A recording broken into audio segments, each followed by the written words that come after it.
नमस्कार, मैं ऋचा सिंह और आप देख रहे हैं सी न्यूज भारत। खबर मध्य प्रदेश के टीकमगढ़ से है, जहां आजाद अध्यापक संघ ने प्रांतीय सम्मेलन कर पुरानी पेंशन बहाली को लेकर शंखनाद करते हुए सरकार को चेतावनी देते हुए मुख्यमंत्री के नाम कलेक्टर को ज्ञापन सौंपा। दरअसल टीकमगढ़ में पुरानी पेंशन बहाली को लेकर आजाद अध्यापक संघ द्वारा प्रांत अध्यक्ष शिल्पी सिवान के मुख्य आतिथ्य में प्रांतीय सम्मेलन का आयोजन किया गया। सम्मेलन का शुभारंभ मां सरस्वती एवं चंद्रशेखर आजाद की प्रतिमाओं पर माल्यार्पण कर एवं दीप प्रज्वलन कर किया गया। इस सम्मेलन में मध्य प्रदेश सरकार द्वारा प्रदेश के सभी कर्मचारियों की पुरानी पेंशन लागू करने के साथ साथ अध्यापक संवर्ग की भी नियुक्ति तिथि से वरिष्ठता सूची जारी करने के संबंध में मांग रखी गई। वहीं शिल्पी सिवान ने दुर्गा के रूप का अभिनय कर पेंशन बहाली का शंखनाद किया। इस सम्मेलन में सभी विभागों के अधिकारी एवं कर्मचारी उपस्थित रहे। सम्मेलन के उपरांत कलेक्ट्रेट तक रैली निकालकर कर्मचारियों ने अपनी मांगों को लेकर मुख्यमंत्री के नाम कलेक्टर को ज्ञापन सौंपा। वहीं इस रैली में जिले भर के हजारों की संख्या में शिक्षक एवं शिक्षिकाएं शामिल हुए। दिनांक 13/8/2023 को आजाद अध्यापक संघ द्वारा उनके प्रांत अध्यक्ष शिल्पी सिवान के द्वारा एक ज्ञापन दिया गया है, जिसमें शिक्षक संघ में कई स्टूडेंट और भी थे। उनके द्वारा जो है पुरानी पेंशन बहाली के लिए और अन्य स्वक्त के जो उनके जैसे पेंशन है, पेंशन है EL का है, CL वगैरह का इनके और मामलों के संबंध में ज्ञापन दिया है, जिसके संबंध में माननीय मुख्यमंत्री महोदय को प्रेषित करना। आज जो हमारा ज्ञापन देने का उद्देश्य था कि जो सरकार ने जो आदरणीय प्रधानमंत्री श्री अटल बिहारी वाजपेयी जी के द्वारा पुरानी पेंशन बंद कर दी गई थी 2004 में, उस पुरानी पेंशन को पुनः चालू करने के लिए हमारे द्वारा लगातार हमारे सभी कर्मचारी साथियों के द्वारा पुरानी पेंशन बहाली के लिए ज्ञापन प्रस्तुत किए जा रहे हैं। बहन शिल्पी सिवान के नेतृत्व में आजाद अध्यापक संघ ने भीड़ से इसका शंखनाद किया है और निश्चित तौर पर ही हम इसको भोपाल तक ले जाएंगे और अगर सरकार ने हमारी मांग नहीं पूरी की तो आने वाले समय में सरकार को इसका परिणाम भी भुगतना पड़ेगा। आपका क्या नाम है? आप मेरा नाम है शिवराज वर्मा, आजाद अध्यापक संघ प्रांत प्रमुख। हमने कई बार ज्ञापन दे दिया, कभी बात हुई क्या इस बारे में? आप लोगों को बुलाया गया कभी? अभी तक सरकार ने हमसे कोई भी बात नहीं की है। उनके द्वारा इवेंट आयोजित किए जा रहे हैं, कहीं पर लाडली बहना योजना पे, कहीं पर मंत्रियों को द्वारा प्रलोभन दिया जा रहा है अपनी सरकार को बचाने के लिए, किंतु अगर अध्यापक कर्मचारियों की अगर मांगें नहीं पूरी की गई तो सारे इवेंट भी उसके आगे फेल हो जाए। आज जो आंदोलन हो रहा है क्या है इसका मामला? आज जो आंदोलन हो रहा है वो इसका मुख्य जो मुद्दा है वो ये है कि हम लोगों की जो पुरानी पेंशन है वो 2004 से माननीय हमारे जो पूर्व प्रधानमंत्री अटल बिहारी वाजपेयी जी जो थे, जिनके द्वारा बंद कर दी गई थी और वो खुद पेंशन लेते रहे। उस पेंशन से वो अपना खुद का पूरा इलाज कराते रहे, सब कुछ किया, लेकिन ये कहकर बंद की गई थी कि पुरानी पेंशन देने से सरकार के वित्त पर बहुत बड़ा फर्क पड़ता है, बहुत बोझ आता है। तो चूँकि ये लोग तो आए थे सेवा देने के लिए, ये बनकर आए थे जनता की सेवा करने के लिए, तो इन्होंने अपने तीनों जितनी भी पार्टियां रही, इन्होंने टेबल ठोक ठोक कर अपनी पेंशनें भी चालू करा ली, अपने वेतन भत्ते भी चालू करा लिए। लेकिन जो कर्मचारी जिसने स्वयं ने अपनी इच्छा से नौकरी करने की इच्छा व्यक्त की, जिसके फलस्वरूप उसको हर माह वेतन दिया जाता है और साथ ही साथ उसको सेवा अवधि पूर्ण होने के बाद उसको पेंशन दी जाती थी, तो उस पेंशन को बंद कर दिया गया और एक नया शेयर बाजार का मार्केट का फंदा लाकर एक NPS जैसी चीज़ लाकर इन्होंने हम सबके सामने रख दी और NPS को बहुत अच्छा बताते हैं, जबकि NPS जो है वो घाटे का सौदा है।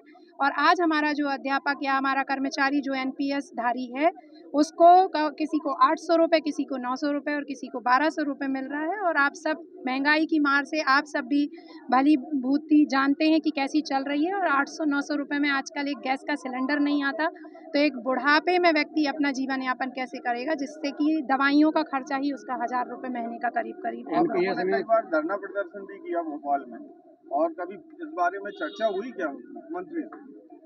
2018 में मुंडन कराने के बाद में जो है वो हमारे संगठन को मुख्यमंत्री जी के द्वारा नहीं बुलाया गया और ना ही हम लोगों से किसी प्रकार की चर्चा की गई है और नहीं बुलाया गया। और अगर ये कदम हमने उठाया था तो उसके पीछे भी यही कारण था कि कुछ महिलाएं और हमारे कुछ साथी जो हैं वो CM हाउस में पूरी रात ठंड का समय था और उसमें वो बाहर खड़े हुए थे, तब भी हमारे साथ इस तरीके का खिलवाड़ किया गया, गेम किया गया। और फिर हम लोगों ने तय किया कि अब हम जो है वो शासन के से आर पार की बात करेंगे, और हम लोगों ने किया। इसके फलस्वरूप हमें शिक्षा विभाग दिया गया था, लेकिन वो भी आधा अधूरा, टूटा लूला लंगड़ा टाइप दे दिया गया। लेकिन अब जो है वो हम पुरानी पेंशन जो है नियुक्ति दिनांक से वरिष्ठता के साथ ही लेकर रहेंगे।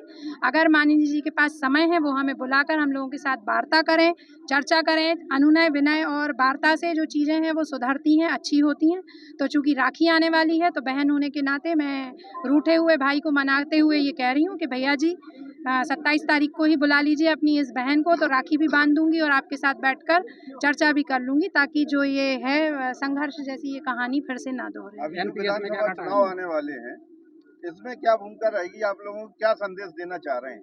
यदि इस विधानसभा चुनाव के की आचार संहिता लगने के पहले यदि हम लोगों की जो समस्याएं हैं, उन समस्याओं के निदान के आदेश जारी नहीं होते हैं, तो वोट की चोट होगी। एनपीएस में घाटा क्या है? एनपीएस में घाटा ये है कि हमारा जो पैसा कटता है उसका जो परसेंटेज है वो प्राइवेट कंपनियों को और शेयर मार्केट में लगा रखा है, और वो शेयर मार्केट अगर लो जाता है तो हमारा जो पैसा है वो कम होता चला जाता है। और जब एंड में हमारा कर्मचारी जो है, जब वो रिटायर्ड हुआ है, तो उसको ना तो उस हिसाब से जितना पैसा उसने जमा किया था, ना तो वो पैसा ही उसको पूर्ण रूपेण मिला है, और ना ही उस हिसाब से पेंशन मिली। बताएं, जो आपने आज ज्ञापन दिया है, किन मांगों को लेकर ज्ञापन दिया? आपको बोलना दीदी, पहले आपको बोलना। आज का जो ज्ञापन है वो हमारा समस्त विभागों में जो कर्मचारी हैं, उन कर्मचारियों की जो पुरानी पेंशन है जो 1994 में अटल बिहारी सरकार के द्वारा बंद कर दी गई, चूँकि ये हमारे बुढ़ापे का सहारा है और हमारी जायज़ मांग है, उसको लेकर के दी गई है। पर इसमें एक लाइन जो जोड़ी गई है नियुक्ति दिनांक के साथ वरिष्ठता, वो हमें इसलिए जोड़ना पड़ रहा है क्योंकि अध्यापक संवर्ग जो रहा है उसकी जो वरिष्ठता है वो शासन ने अपने किन नियमों के तहत उसको शून्य कर दिया गया है। इसलिए हमने आज का जो ज्ञापन दिया है वो दिया है नियुक्ति दिनांक के साथ पुरानी पेंशन जो है वो बहाल की जाए। आपकी पुरानी मांगें पूरी नहीं होती हैं, आगे क्या रणनीति रहेगी? पुरानी मांग हमारी जो मुख्य मांग है, अगर वो पूरी नहीं होती हैं तो जैसे आप सबको पता है कि शंखनाद जो है वो भिंड से शुरू हुआ था और आज चल कर के जो है वो टीकमगढ़ में पहुंचा है, और टीकमगढ़ से अब जो आगामी है वो पटनी पहुंचने वाला है। और भोपाल की सड़कें जो हैं वो पूरे मध्य प्रदेश के केवल अध्यापकों से नहीं बल्कि कर्मचारियों से जो है वो काट दी जाएंगी। कितने विभाग के कर्मचारी आपके साथ हैं? हमारे साथ जो है वो समस्त जितने भी विभाग हैं और उनके सभी के जो हैं, जो एनपीएस धारी जितने भी पेंशन विहीन विभाग हैं, उन सभी को हमने हमारे साथ शामिल किया है। और जो अगर साथी रह गए होंगे तो वो भी अब हमारे साथ आज का टीकमगढ़ का प्रोग्राम देखने के बाद जरूर शामिल। टीकमगढ़ से सी न्यूज़ संवाददाता राजेंद्र श्रीवास्तव की रिपोर्ट। फिलहाल इस खास खबर में बस इतना ही। देश दुनिया की तमाम खबरों की जानकारी के लिए आप देखते रहें सी न्यूज़ भारत।